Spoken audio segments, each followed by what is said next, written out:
မန်ယူနဲ့သတင်းကြီးနေတဲ့ကိုးပါမာတယောက်ချက်စီးမှာပဲပျော်ရွှင်နေပါတယ်လို့အထီးပြုလာတဲ့ Ross Senior အားလုံးပဲမင်္ဂလာပါကျွန်တော်တို့ရဲ့ GB Wednesday ဘောလုံး channel လေးကနေအားလုံးကိုပြန်လည်ကြိုဆိုလိုက်ပါတယ်ဒီနေ့မှာတော့မန်ယူနဲ့သတင်းကြီးနေတဲ့ကိုးပါမာတယောက်ချက်စီးမှာပဲပျော်ရွှင်နေပါတယ်လို့အထီးပြုလာခဲ့တဲ့ Ross Senior ဆိုတဲ့အကြောင်းအရာကိုတင်ဆက်ပေးသွားမှာပါချက်စီးတဲ့နီးပြဖြစ်သူ Liam Ross Senior ကတော့အသင်းရဲ့အဓိကကစားသမားကိုးပါမာတယောက်အိမ်လွမ်းဝေဒနာကိုခံစားနေရတဲ့ဆိုတဲ့သတင်းတွေကိုညှင်းဆိုလိုက်ပြီးသူဟာအသင်းမှာအရန်ကိုပျော်ရွှင်နေပါတယ်လို့အခိုင်အမာပြောကြားသွားခဲ့ပါတယ်ပါမာကပြီးခဲ့တဲ့2023မှာ Man City တင်းကနေပြောင်းရွှေ့လာခဲ့သူဖြစ်ပြီးအခုချိန်မှာတော့ဒဏ်ရာပြဿနာတွေနဲ့ခြေစွမ်းပိုင်းကျဆင်းမှုတွေကြောင့်ကစားသမားဘဝမှာအခက်အခဲဆုံးချိန်ကိုဖြတ်သန်းနေရတာပါဒီဟာဒီ Premier League မှာလည်း၄ဂိုးသာသွင်းယူထားနိုင်သေးတယ်လို့ပြီးခဲ့တဲ့စနေနေ့က Brentford အသင်းကို2ဂိုးပြတ်နိုင်တဲ့ပွဲမှာလည်းသူ့ရဲ့စွမ်းဆောင်ရည်အပေါ်သူကိုယ်တိုင်စိတ်ပြတ်နေတာကိုထင်ရှားတွေ့ခဲ့ရပါတယ်ဒီအခြေအနေနဲ့ပတ်သက်ပြီးတော့နေပြ Ross Senior ကအခုလိုမျိုးရှင်းပြခဲ့ပါတယ်ကျွန်တော်ကိုးနဲ့စကားအကြိမ်ကြိမ်ပြောပြပါတယ်သူဒီမှာရှိနေရတာကိုတကယ်ပဲပျော်ရွှင်နေတာပါသူဟာကျွန်တော်တို့ရဲ့ရေရှည်စီမံကိန်းတွေအတွက်အရေးကြီးတဲ့အစိပ်ပိုင်းတစ်ခုဖြစ်တယ်လို့တကယ်ကိုထူးချွန်တဲ့ကစားသမားတစ်ယောက်လေးဖြစ်ပါတယ်ကစားသမားတိုင်းဟာသူတို့ရဲ့ကစားသမားဘဝမှာဒဏ်ရာကြောင့်ခက်ခဲရတဲ့အခြေအနေကိုဖြတ်သန်းရလိမ့်ရှိပါတယ်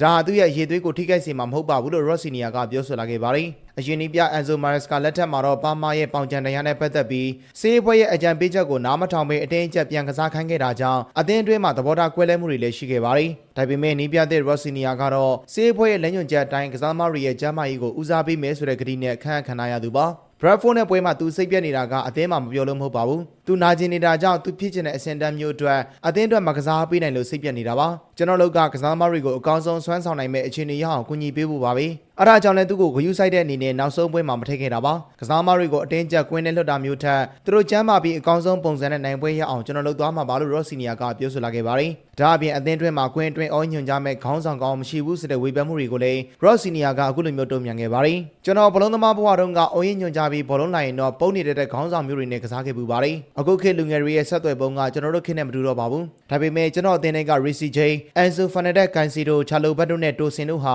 သူတို့နီးသူတို့ဟန်နဲ့ခေါင်းဆောင်နိုင်တဲ့သူတွေပါသူတို့မဟုတ်တဲ့အရာတစ်ခုဖြစ်လာအောင်ကျွန်တော်အတင်းအကျပ်မတောင်းဆိုခြင်းပါဘူးလို့အင်္ဂလန်သားနီးပြကတုံ့ပြန်သွားခဲ့တာပါနီးပြ Ross Senior ရဲ့စကားတွေအရချက်စီးသင်းကပါမာကိုအတင်းအကျပ်အသုံးမပြုတော့ဘဲသူ့ရဲ့ဒဏ်ရာတက်တာပြီးတော့အရင်ခြေစွမ်းပြန်ရလာအောင်စိတ်ရှည်လက်ရှည်ဆောင်ဆိုင်ပေးမဲ့ပုံစံမျိုးကိုတွေ့ရပါတယ်ချက်စီးတင်းနဲ့ပါမာကိုအခုလိုမျိုးဒဏ်ရာအခြေအနေကြောင့်အနာပေးပြီးစောင့်ဆိုင်ပေးလိုက်တာကဇန်နဝါရီပွဲချက်ကာလမှာအသင်းအတွက်အမှန်ကန်တဲ့ဆုံးဖြတ်ချက်ဖြစ်လာနိုင်ပါမလားဆိုတာကလည်းစောင့်ကြည့်သွားရမှာပါနီးပြ Ross Senior ရဲ့ချက်စီးတင်းကတော့ဒီယာတီ Premier League မှာ23ပွဲကစား10ပွဲနိုင်9ပွဲတည်6ပွဲရှုံးရမှတ်38မှတ်နဲ့အမှတ်ပေးစရာရဲ့အဆင့်9နေရာမှာရပ်တည်နေခဲ့ပါတယ်ဒီကနေ့တင်ဆက်မှုကတော့ဒီလောက်ပါပဲနောက်ဆုံးအားစားသတင်းတွေပြောင်းရွှေ့သတင်းတွေပွဲကြိုပွဲပြီးသုံးသပ်ချက်တွေအပြင်စိတ်ဝင်စားဖွယ်ရာအကြောင်းအရာတွေကိုတင်ဆက်ပေးမှာဖြစ်လို့ GB Wednesday ဘောလုံး channel လေးကို like and follow လုပ်ပြီးဗီဒီယိုလေးကိုလည်း share ပေးကြပါအောင်လို့ပြောနေနေကိုချုပ်လိုက်ရပါတယ်